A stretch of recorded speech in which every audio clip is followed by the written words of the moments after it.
Hello and welcome to SHOWstudio. It's Milan Fashion Week and today we're going to be talking about Moschino.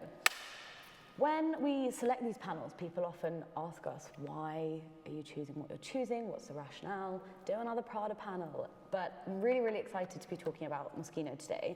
It's a brand that's obviously very, very much referenced in streetwear and on the runway. It's very recognizable. And it's a brand that kind of pushes forward the conversations around humor in fashion, irreverence, branding in many ways. So before we dive in and kind of talk a bit more about Moschino, I'm going to let my panelists introduce themselves. Rhiannon, let's start with you. Hello, I'm Rhiannon Barry. I'm a freelance stylist and I'm the owner of Wavy Garms, vintage designer and sportswear shop. Hey, I'm Tom Rasmussen. I'm a model and influencer. Oh no, I'm not. I'm a writer. I'm a writer and a writer. Hi, I'm Karl Plewka. I am a stylist and I am also editor of Beauty Papers magazine. I'm Monica Urquijo and I'm a freelance content curator and filmmaker. And I'm Lara Johnson-Wheeler and I'm features editor here at SHOWstudio. Thank you very much everyone for joining me this sunny morning. So Moschino, I think the main thing that I want to talk about to start with, to kick us all off and get ourselves chomping at the bit, is this idea of taste. And it's something that I've been thinking about a bit in the recent collections and thinking about in terms of what taste is and what it means and why Moschino is so often referred to as bad taste. In Milan particularly, people often talk about this idea of taste and what it means to sort of look at these luxury brands, looking at Fendi and Prada. What do we think about Moschino being referred to as being in bad taste? Well, I find it interesting that you say that because Franco Moschino always said that, good taste doesn't exist. And, what is good taste? What is bad taste? I think that sort of, with the recent collections, it's more about just the enjoyment of it. And I think if you personally have fun looking at it, that sort of brings in good taste. It's obviously it's the emotion that comes with it and, what you sort of take away from it, which I think sort of gives it the good taste. Yeah, I guess who defines what good taste is? That's the point. And that's also the point of early Moschino. It was like trolling. It was doing an early Vetements. It was like trolling consumers, and people lapped it up. Seemingly, I mean, this obviously anti-fashion idea. Or this much more like seemingly like mimicking the extremes in fashion. So there was that, was it his third collection, Jeremy Scott's third collection, Rich White Women, and he was like donned as like the new, I read an article this morning like, move over McQueen, Jeremy Scott's in town. But actually through looking at bad taste and like trolling high fashion, he came up with a lot of new ideas, as did Moschino. So it's a question of what's bad taste, and obviously that's the question, and I haven't answered it. So. I think he's always really interested in subverting the bourgeois woman as well. And I think that you see that consistently throughout his own shows and also what he's doing at Moschino. And the interesting thing is, I know the woman who styles his show. She's a veteran stylist, older than me, called Carleen Cerf, and she is actually ex-Vogue, ex-American Vogue, French aristocrat. So she probably hates bourgeois women as much as Jeremy Scott does. So it's this interesting thing about reappropriating that idea and almost like parodying it, I would say. I mean, I guess Moschino began because it was all the parody on people running after designs and sort of, Franco Moschino started the whole concept of it, just making fun. And suddenly it actually became, this thing that almost he didn't expect it to be. Sure. And he was quoted to say that he lived in this golden prison because even though he started the whole thing to make fun of people and to make fun of designs, he made these sort of Chanel jackets, but like made with denim. And he would sort of just take the piss out of it. And then ultimately it led to, his own work being copied. And also being incredibly fashionable. Exactly. Yeah, totally. But the fun has kind of maintained, this idea. Jeremy Scott's always referred to as like the Joker of fashion. But I think he's incredibly serious. I think he's being really serious about it. I don't think he's backstage. He's very po-faced. I mean, I think he's not thinking this is a joke. I think he's being extremely serious about it. I think he believes in it. It was kind of disappointing a while ago, though, because I was obsessed with the Barbie collection that he did. And I was like, it's a real comment on, you know, like, the way we expect sort of like women to be, et cetera, et cetera. And then I saw, and I was like obsessed with the idea that it was kind of a critique of that and everyone was still gonna buy it and whatever. And then I saw a quote of him backstage being like, Barbie's fun, like that's it, like Barbie's great and fun and hot. And I was like, oh no. So like, I don't know, I guess what's interesting is you can read a lot into, I don't know, obviously I'm saying some really dumb stuff, but like, you can read a lot into Moschino about, I guess like you were saying, it's about personal taste, what you personally take away from it.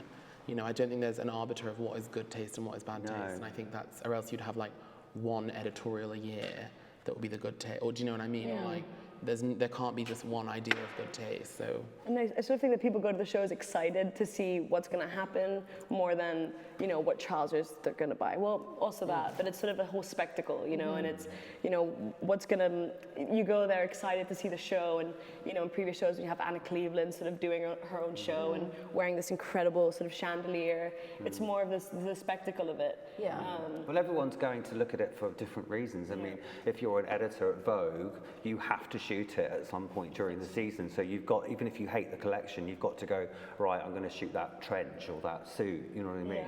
And then if you're a buyer, the same thing, your store demands that you buy it. So what you're going to buy. So I think it's, the taste thing is really irrelevant at the end of the day, I think. But I am interested in this conversation that kind of keeps on happening, where people are saying that they want to be provoking taste, and I think Jeremy Scott does do that. And I was interested on the Matty Boven panel that Matty, is a very young designer, was kind of saying that that's what he wants to do. He wants to push the limits of taste. So while we may think, you know, it doesn't necessarily matter as like fashion critics or talking about it, I think people and designers are still interested in what that means, you know, in terms of what it means culturally to make garments that people questions whether they're, you know, nice or pretty or not. I mean, I think that, you know, it's funny, but it's still made well. And Franco Moschino sort of, he said, you know, it's easy to be funny with a t-shirt, but it's clever to be funny with a mink coat. And it's kind You've of... done your research. Can I have the notes? That's such a good quote, that's so interesting. You know, and I think that ultimately it's still made well. You know, one of the dresses was this gold needle dress, and I mean, it looks beautiful, you know, and it's funny because it's made with all the golden needles that he found on the floor in a studio. But then, you know, ultimately, like, it's I think people are going to wear that, you know, like. It's like if you're doing a joke, you've got to do it well. Exactly. Exactly. It's got to be well made as well. Yeah. Yeah. I mean, the execution, from what I can see from the images of this collection, is really, really good. I mean, it feels quite flawless in a way. The girls look so polished, and I like the way they're quite serious. If you watch the collection, it's always nice to see that. They feel like they should be walking in Emmanuel Ungaro's couture show 1986 or something. But this is interesting, this collection, because specifically I was really surprised and really liked this collection a lot. Yeah. Whereas some of the stuff has been like, what are you doing? Like the one I think about it's packing tape. I think it's almost elevated, isn't it, in a way? Like the silhouettes are as good as something you would have seen on the runway of a couture designer in the 80s. I think it's more sophisticated, you know, it's sort of... Which is when it becomes smart, isn't it? It's taking the sophisticated things and then making them humorous and making them parody. Whereas like, you know, some of the stuff, like I just hate them, like Moschino Bear or like the t-shirts, like this is not a Moschino t-shirt. I just think it's so done and like, ugh. And the slogans. And the slogan, Which was, it's interesting because back then, obviously, that was like, when Franco was doing it, that was like really revolutionary and really... But it was done well. Exactly. And I feel like when Jeremy's done this is a Moschino t-shirt and the teddy bear stuff, even just the graphics just look cheap. Yeah, I agree, I totally agree. Yeah. Me too. But yeah, I was surprised by this. I don't really follow what Jeremy does now, but I like it. How do you compare it to sort of the stuff that you collect? Because obviously you collect original archive pieces. Yeah, I like the prints. Yeah. As you can see, I like the really Larry prints.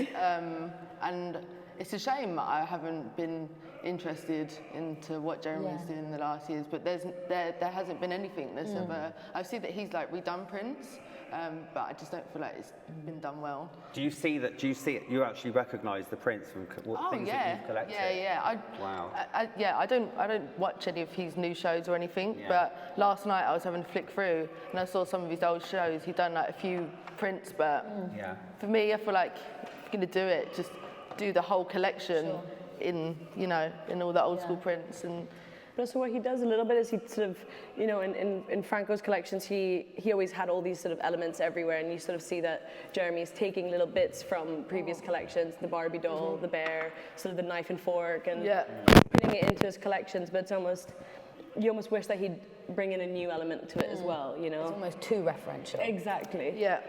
But then I didn't think this was too referential. That's why I probably liked it, because I was like, oh, it's not the same again. Yeah. And it's also not Dresses on Fire. I was just a bit like, and I'm all for spectacle and like camp and stuff like that, but like, I was just a bit like, I don't know where a dress on fire, even though Anna Cleveland did kill it. What I really liked about this collection is that it has a narrative, and I'm a sucker for a show with narrative. What would you say the narrative is? Well, let me tell you. So apparently, yeah, go on. Yeah, I know what you were going to say. oh, you do you? I do, yeah. So apparently the idea is that it was kind of based on the dream you have when you like wake up and you're naked and you have nothing, you have nothing to wear, and you're like running to the show. And there's a recording played before the show of Gigi Hadid calling Jeremy and being like, "You're late for the show, there's no looks." So he ran and all he had was sketches. And so the idea of this is this kind of dream sequence, and all he has But it's to the dress opposite the of models that, because they're completely dressed. is the sketches. I mean, they've got hats, bags, jewellery, It's a everything. joke, isn't it? Stockings, It's kind of sort of pantyhose. the rush to do it, because you see some of the girls wearing, a whole entire fabric. and they're carrying rolls And of it's kind fabric. of, he was rushing to make this whole collection. And I think it sort of plays on the fact that like everything is rushed, and you know what I mean. You have to get out so many collections and do so many clothes that you end up just taking the whole And fabric. going back Spending to even what- more time. Going back to what you were saying earlier, Tom, about this kind of, you can read into Moschino collections if you want to. And with this, I probably would, read into it that there could be a comment on how much he's doing, that he's unable to finish one of the biggest collections he'd be doing. He's doing collaborations with H&M, he's doing this Ciroc collaboration, all these kind of high-low things, as well as his own shows. But then at the same time, perhaps not. Perhaps it is just, what was in his head. I think these it's also a designs. trend, because you're seeing this 80s couture, Saint Laurent, Ungaro, you're seeing that at Marc Jacobs. Yeah. You're seeing it. I think there's also there's a bit of I think Jeremy is kind of, he's in two worlds, because he does that sportswear-y thing, but then he also does this very ladylike, twisted thing. But I think the menswear shows, in a way, directed us towards the way that we're going kind of against the sport luxe, sportswear influence on high fashion.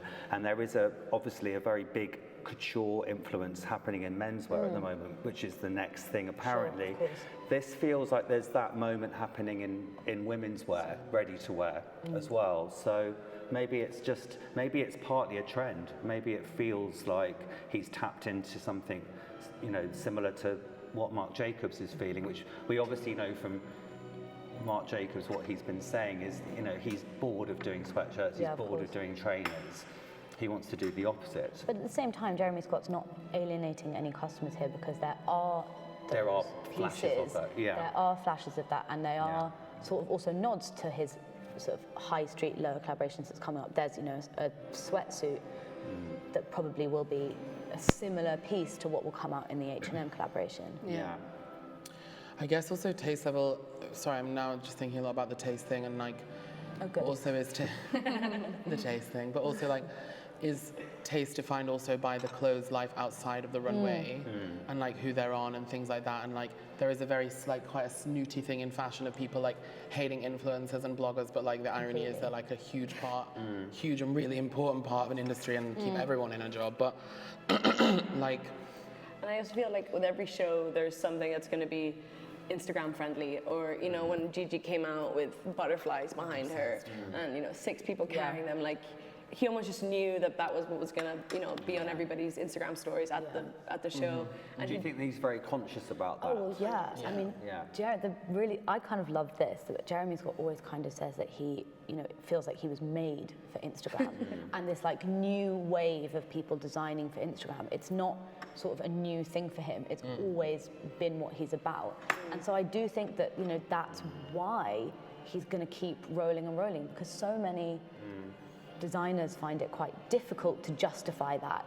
They're so wedded to their craft that they feel like it's beneath them to design for clicks and likes. But in the economy of, a tap of a thumb where that means big things, I think Jeremy Scott's got it. Yeah. And you're right. I like that because he said something like he was designing like this obviously before all of that came around. But like you have. I also love that his quote, is it him or is it Franco? Life's too short to wear boring clothes. Is that Jeremy? I like the idea that it could have been both. Yeah, Probably could yeah. He said something about like the world catching up with him when social media started.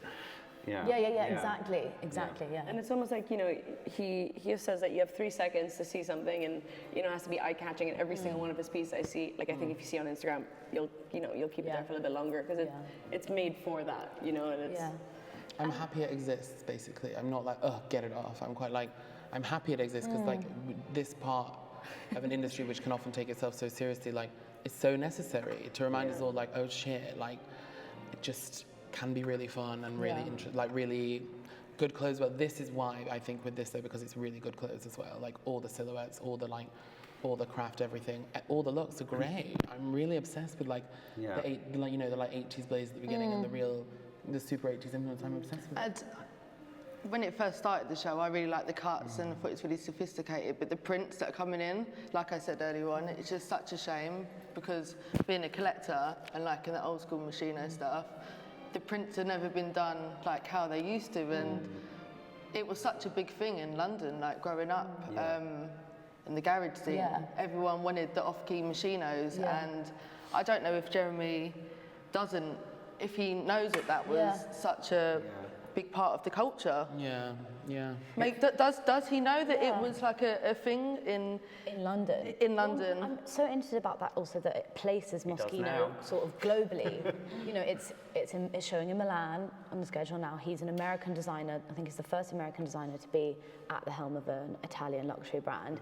And then also Moschino does have this incredible influence in London. I wonder if he is conscious that, like, for example, places like Wavy Garms sells Moschino in such a big way. I'd love to see a collection that was really referencing that and referencing. And I think now is the time where it can be done. Like, so Jeremy, if you're watching, this is what we want. I think it almost feels a little bit Stephen Sprouse inspired, the print and the embellishment. You know what I mean? There's something about that. Reminds me of that. It's also like referencing all the like early YSL stuff and everything. Exactly. I think they sort of remade the atelier for the set, and it was referencing YSL and. I guess what I feel like I'm lacking, which is what I'm always looking for when I'm looking at runway collections, is like the political, socially engaged point. Of course, Wait, that's so big. But like, I feel like in previous collections, you did mention earlier, this idea about looking deeper. But Jeremy Scott's always kind of worn his politics on his t-shirts. What's that story about the last collection? I don't understand it. I've read it, but I just don't get it. Is he gone mad? Well, good question. Is this the alien? Yeah, exactly. So his last collection, I think he called it Alien Nation, and it was in reference to illegal immigrants being referred to as aliens. But I think people felt that it was insulting to use the term alien. Really? Really. More just because what he'd put on Instagram was a picture of Gigi Hadid, and then was like, the only thing illegal about this alien is how hot she is, and it's just like, it is slightly demeaning it's slightly demeaning the experience of like migrants at this point. Do you know what I mean? Well, when I moved to New York, when I got my O1 visa, we all laughed because it said that I was an alien of outstanding ability. Congratulations.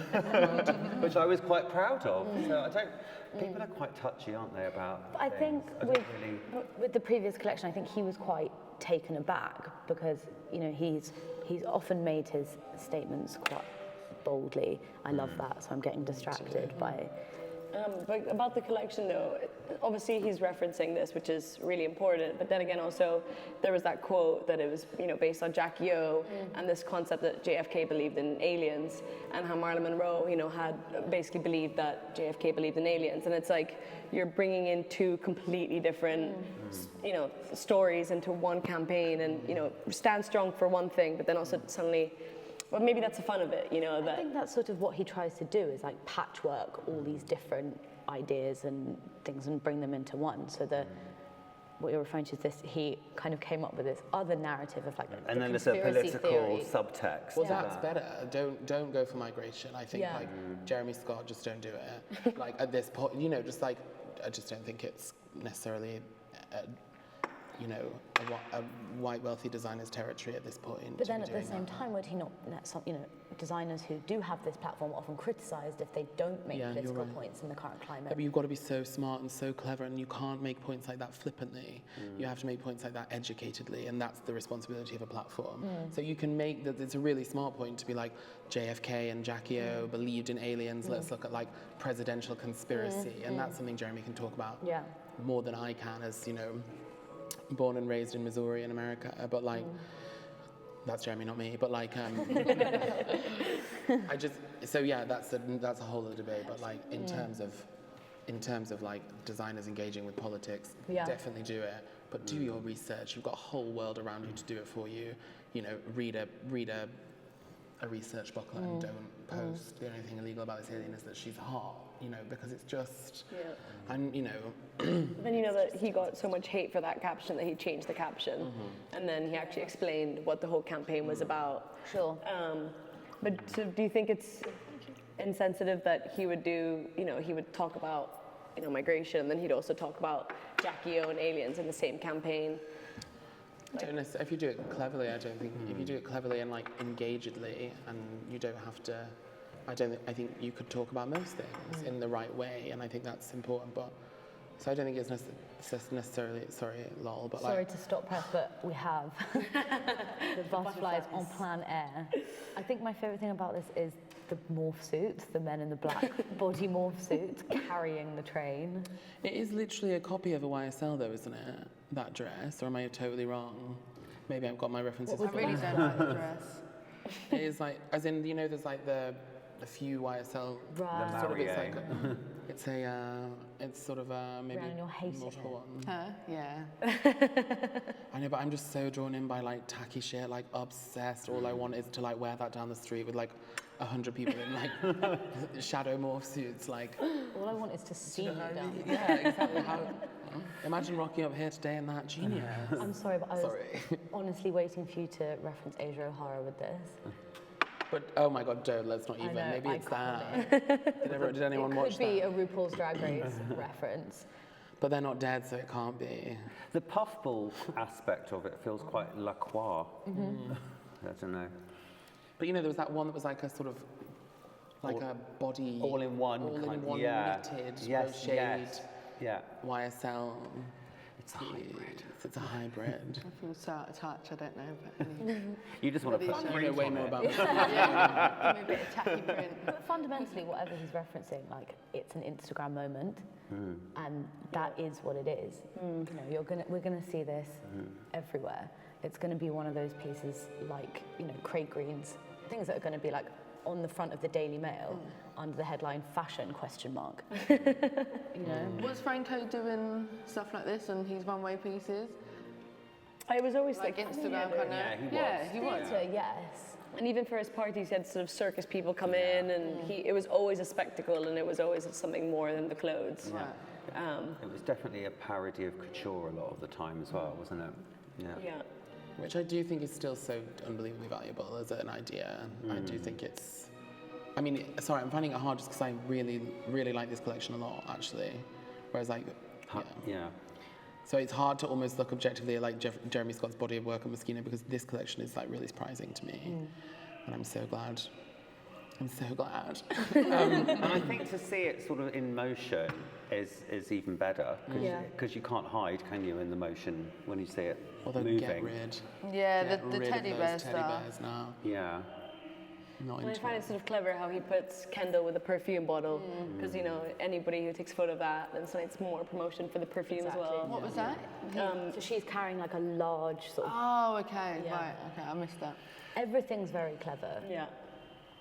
Also, I guess, you know, I feel sometimes like the reason people have a lot of resistance to these kind of designers is because they're engaging with like an Instagram influencer crowd. You know, we've all read those articles. What was that one in Vogue that was like awful? Oh, about- yeah. It was absurd, and it was Yeah. like, What was it on? it was on Vogue, and it was basically someone writing about like how bloggers are dicks, basically, kind of. That's a real major paraphrase. It was kind of basically, you know, saying like, what's the point? It's offensive to like editors and fashion critics and journalists. So it was kind of there was quite a tension there about how fashion is changing and how the system is changing to sort of the hierarchy is shifting so that bloggers and influencers are more important. And I was quite interested about that because I think it kind of goes back to that idea of bad taste, that it's seen in fashion now, it's kind of this snobbery. But it's really hard to be a blogger that has a big opinion, that has a big audience, isn't it, these days? So the person who achieves that is just as relevant or is achieved just as much as somebody who gets a job at Vogue, Totally agree. you know? So I think there's a big enough world for all of us to be in it, to be honest. And also, it's also ironically the world that those editors created. They wanted the engagements on social. They wanted to go online Yeah. first. They wanted, you know, to get viral clicks, etc., etc. So it's like you They drummed it inspire, up, you yeah. know, we all. I mean, I hated it at first, but obviously, you know, you embrace it in the end because Yeah. you have to. And also, we wouldn't have Susie Bubble, we wouldn't have all these amazing people, Yeah. you know? I don't think it's easy to do that job either. But I think Jeremy Scott is someone who's always embraced that. You know, that's what you're Yeah. saying. And you know, I think Kathy Horan said that the fashion world will scorn anything until it's in its best interests to embrace it.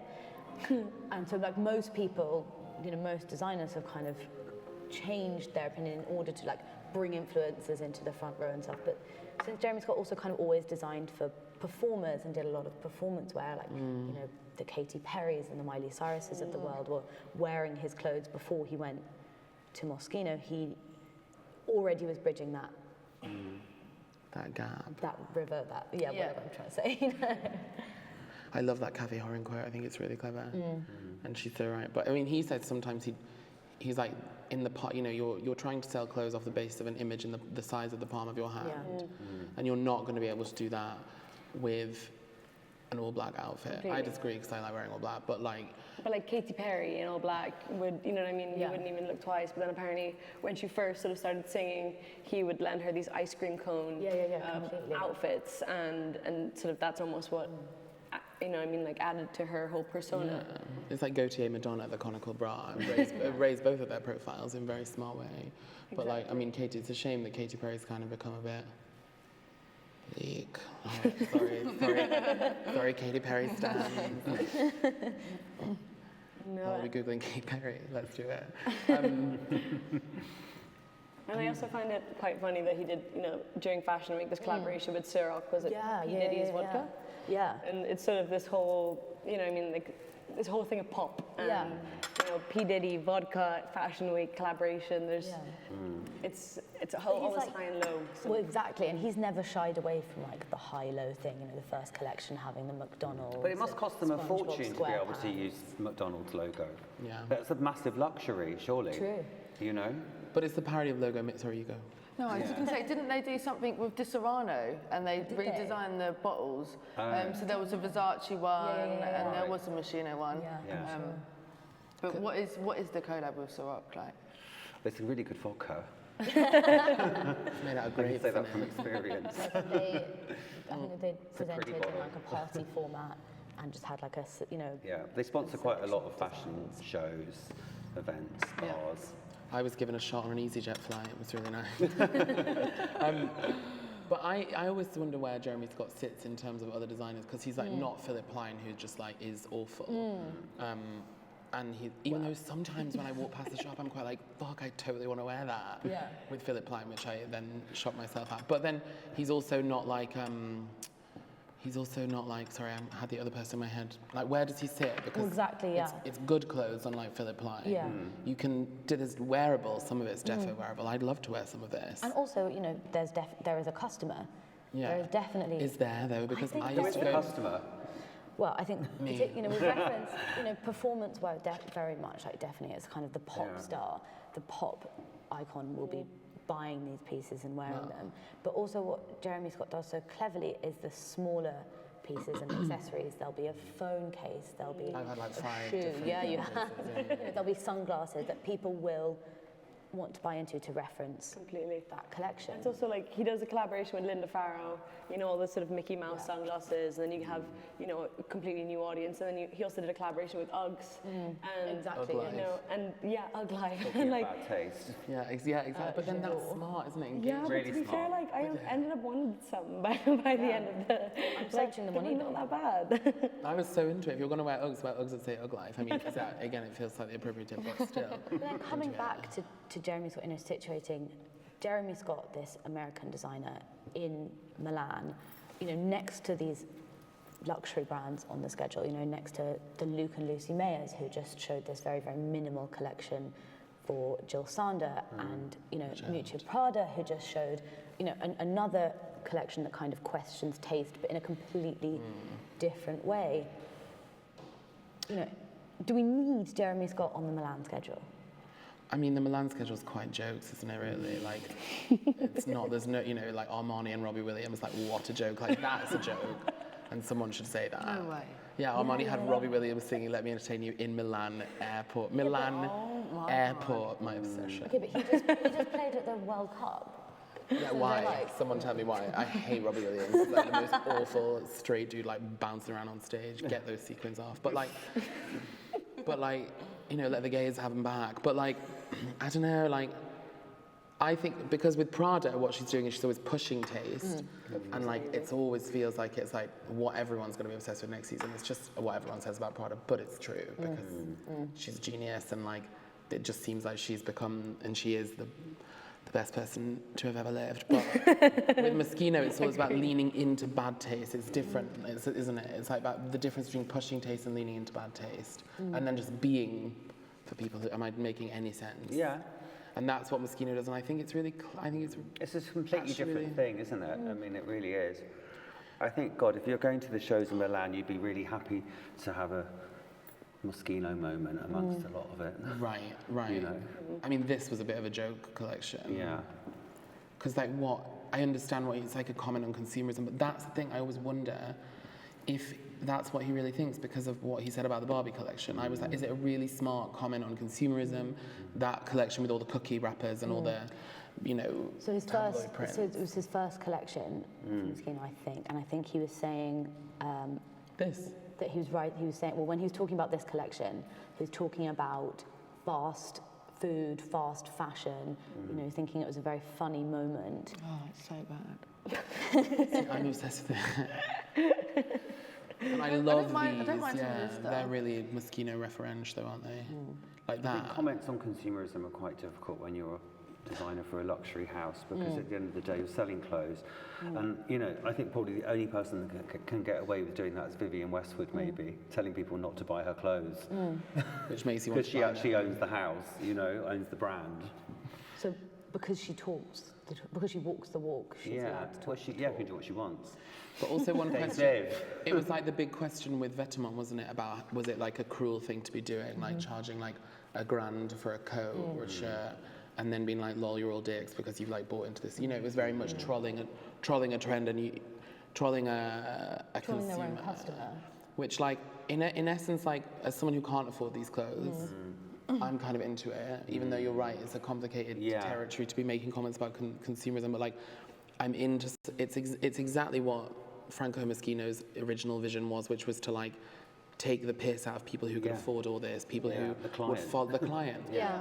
I mean, I hate fur, but the McDonald's Moschino dressing gown in mink is very clever, even though I But hate one fur. of Franco's things, he didn't use real fur. Yeah. So I can't believe that he would do that. There's a jacket, and it was like, this is not a fur jacket. Yeah, not fur coat. Which I think they might say inside still, the fur coats. I think, maybe I'm wrong. Like also Franco did like a lot of social awareness campaigns, and he was a huge advocate. And does Jeremy do stuff like does he do sort of social awareness campaigns too? Or Well, he did his illegal alien campaign, which was I mean, he does, you know, he does sort of speak out politically. I know that he wore a sort of anti-Kavanaugh T-shirt and was sort of wearing one of those in the run-up to the show. But I don't know as to whether, you know, how much he's like really driving the brand with that political vision as Franco did. He does have an interesting story in terms of the way he came into fashion, which was like very much not conventional. That's genius. Whatever's on screen. yeah, So good. You know, he sort of didn't really go to, he did go to fashion So school, but wasn't. He was a club promoter in Paris, wasn't he, Exactly. for a bit? he got rejected Like, from Paris. roping everyone in Yeah. to do the first collection. So he with studied no money. at his school and then decided that, he wanted to study. Yeah, he got rejected from Parsons quite cruelly. I think they said he had no like creative output at all. Then he went to Pratt, and then couldn't get an internship anywhere. I think he got rejected from Jean Paul Gaultier like 3 times, and then went to Paris and just like did this show and did this quite kind of amazing, like off the cuff show. Can we He see got it? Himself. I don't know if we have any. I'll send you a link later. Yeah. Because it's quite interesting, and I think I don't know. I'm interested because there is this idea that people, you know, they did that whole Netflix show. Now I remember about Which is Jeremy great. Scott, the people's designer. Yeah. And so calling him, you know, the people's designer, you know, people have this empathy, perhaps, this thing of like, he's relatable as a designer. And He there's also a lot of controversy about appointments of designers at certain houses, like Hedi Slimane at Saint Laurent, and people, you know, maybe Hedi Slimane at Celine or whatever. But he could not, who I love, by the way. I hate. Oh yeah, that's correct. But there couldn't be a better marriage, really, could there, than Jeremy Scott and Moschino? Yeah. I mean, there couldn't. I mean, I can't I think imagine anyone else doing it. Yeah, he himself now. has said, like, no one could do it better than me. I think he's right. Yeah. I think Rhiannon, I sense you he's disagree. I think he's unself-conscious enough to do what he does for Moschino really well. That's a really good point. There's not many others. That is so iconic. See, if really I didn't give a shit, that's the kind of stuff I would like to wear. It's true, because like, it is a really good quote. What's the point in wearing boring bloody clothes God, like it's actually madder, isn't it, back then than it is now? Obsessed. Wow. Devin Aoki is just brilliant. Yeah. I don't know, yeah. I guess I'm constantly looking for political reasons to engage with the fashion brand, which I feel like I've lost over the years with Moschino. I don't really, you know, so it would deter me from buying it. Whereas like, in terms of it being a customer, I own a few, nothing clothing-wise because I can't afford it, but like, although I actually own some like mesh shorts that are just mesh. And I've unfortunately chafed a hole in the crotch, but they were. That is a mental image. But they're the shorts I've had the most compliments on in my entire. The piece of clothing I've had the most compliments on in my entire life. Well, I think buying into the brand, you know, people buy into the older designs. They buy into the labeling. They buy into the prints, as you say. But I don't think it, you know, I think it's not necessarily because the designer's making political comment, but what the clothes, it started to imbue in sense of culture around. You can definitely, you know, speak about that more than me. But what I mean is the subcultures that these clothes kind of picked up and what it meant to be wearing Moschino. Yeah. Sorry, I don't really get. I'm just mean that, you know, Tom's saying wouldn't buy into the brand Right, okay. for political reasons. Yeah. Or, you know, it's not that it's making like a big statement. Yeah. But I think, you know, someone wearing a piece of Moschino for certain reasons, you know, it has cultural capital. Well, But you're talking old Moschino though, aren't you? Exactly. Yeah, That really exactly. like signified a garage Well, scene. that was a Exactly. status symbol, Yeah. wasn't it? Yeah. When you were telling me about people Yeah. going to the drum and bass clubs. Yeah, that was you really went. interesting. You wore these clothes to go out to be seen in it, and you would keep the little plastic tag on it. Iconic. Brilliant. You'd have to because it's like showing that it's Yeah. new. Real, and it's real. Some people would even cut it off Yeah. and they would keep it and reuse it and put on like a plain shirt because they wanted to, it was a thing, and I feel like it could be brought back. Yeah. Like now is the time for. So are you feeling it's less of a status symbol now than it was? Yeah. Yeah. Yeah. And it could be done so I can well. just imagine like a really good collection, whether he does like huge plastic tags or like referencing that, because it is. that'd be cool. Yeah, I think that would be really interesting. But like I said, I don't even know if he knows that was a thing. Yeah, you would hope. It's funny though, because like I feel like a few years ago, where like, unlike any other designer on the sort of high-end street, don't say high street, but like it was Moschino was the only thing that was like you could buy some of, and it was really fun. And like I had a Barbie phone case, and it started up so many conversations, some really homophobic ones, but like actually it really allowed me to have fun. I'm just thinking it's really interesting in terms of from a customer point of view, because like I'm not going to, even though I'd love to, I'm not going to wear any of that because it won't fit me, but also because like it wouldn't be right to wear in the day. I don't know, maybe it would, but like actually I think it is accessible and buyable in a way, some of the accessory stuff he does, and it makes, I might just chatting shit, but like as a consumer, there's actually not many high-end designers who do that. And who do still spark conversations about what it is to wear fun clothing. Yeah. The last thing I bought, I saved up for like a green acne shirt, and then I put it in my wardrobe and was like, oh my God, it's so fucking boring. It's like the come down. Literally, and then like been there. Exactly. And then you're quite like, oh shit, like. And then also I'm like, no one knows it's acne. Yeah, that's true. You'll always know it's Moschino. You'll always know it's Moschino, which I kind of. And he was doing hyper branding before, and then you could argue like Fendi, these luxury houses in Milan like Fendi, and even Prada this season, everything was last season, maybe season before, I don't know which one, but like everything is branded again. I did want to talk about this and I completely forgot. This kind of re-emergence of like labels everywhere. But Scott was doing that way before. Scott was doing it, exactly. Like, it was really, and like Fendi, like literally, I was at the Fendi show in Paris, the couture show. Yeah, I had a standing ticket though. So, but people were in like full branded Fendi looks, which I was obsessed with. I love that shit. Yeah, it's really got like just massive, and through having wavy gums and seeing the kids that come in and want stuff, it's called like spell outs. Like if it's got, they want the name on it, logo, and it's just gone mad. The more visible, the better. Yeah. What And I I've always been about that. That's my thing. I like just, that, What I like about that is it feels like it's kind of like the Converse thing. It feels like people have seen kids on the streets buying, like second Supreme hand. or second hand. Yeah, and then the designers in the houses are seeing that happening. But that's it. I think it always goes. It's the real people in the streets. It's the rude boys wearing it. Like the head to toe Fendi. You'd go garage raves, house raves, and it's part of the uniform. Totally. And now it's on the runway. Yeah, and people are like, oh, that's ours. We can recash in on that. Yeah, exactly. And then selling it to people who will wear it as an influencer and keep it going. I mean, there's a whole really fascinating conversation there about like exploitation and like Burberry. Ugh, don't get me started on this.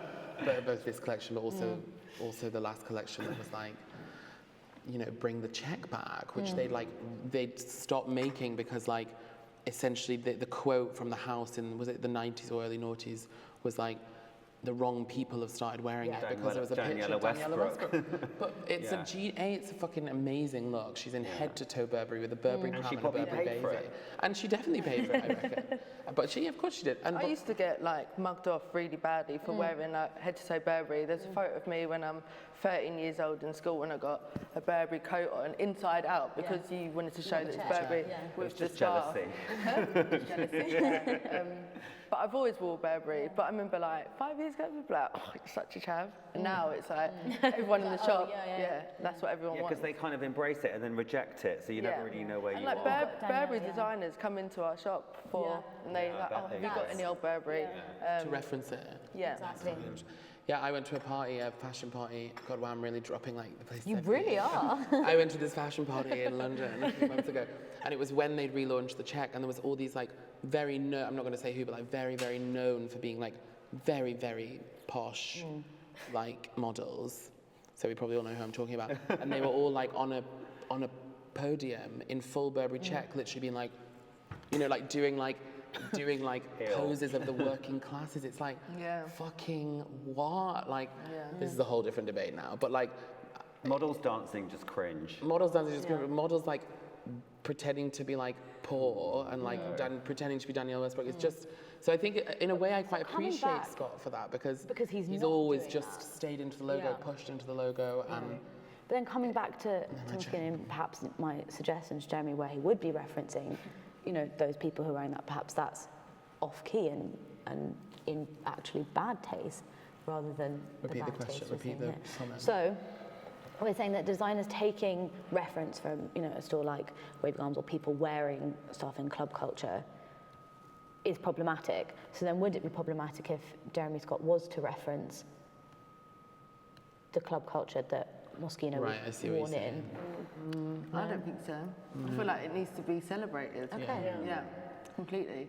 Acknowledged. But also it's different because Jeremy Scott and Moschino have never said the wrong people are wearing this brand. We're really embarrassed by that, so we're going to stop doing that. That's why the Burberry thing was problematic. They distanced themselves from the thing they created and wanted, and people who are keeping their business afloat. You know, Jeremy Scott, unless I'm mistaken, but hasn't done that. And so I think it's interesting to explore the culture Moschino built, like definitely. Yeah, and how it's come back round. You know, I got into it second generation, seeing my older cousins go to garage raves and getting the hand-me-down Moschino jeans.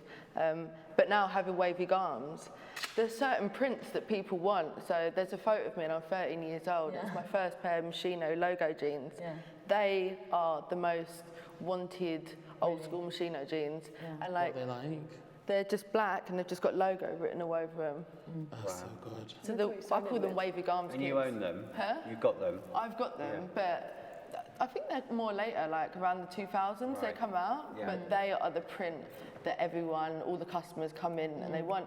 But our customers are like 18 years old. I just find it fascinating how it's just come back round and there's an ABC print. But it's interesting that they're not looking at something like this. They're not looking at the current collections on the catwalk. But they must Google Moschino and it comes up with what's going on now. I just find that a lot of, you know, like Gucci and Burberry, they're tapped into like what their kids in the street want and what they're wearing, and they're missing some.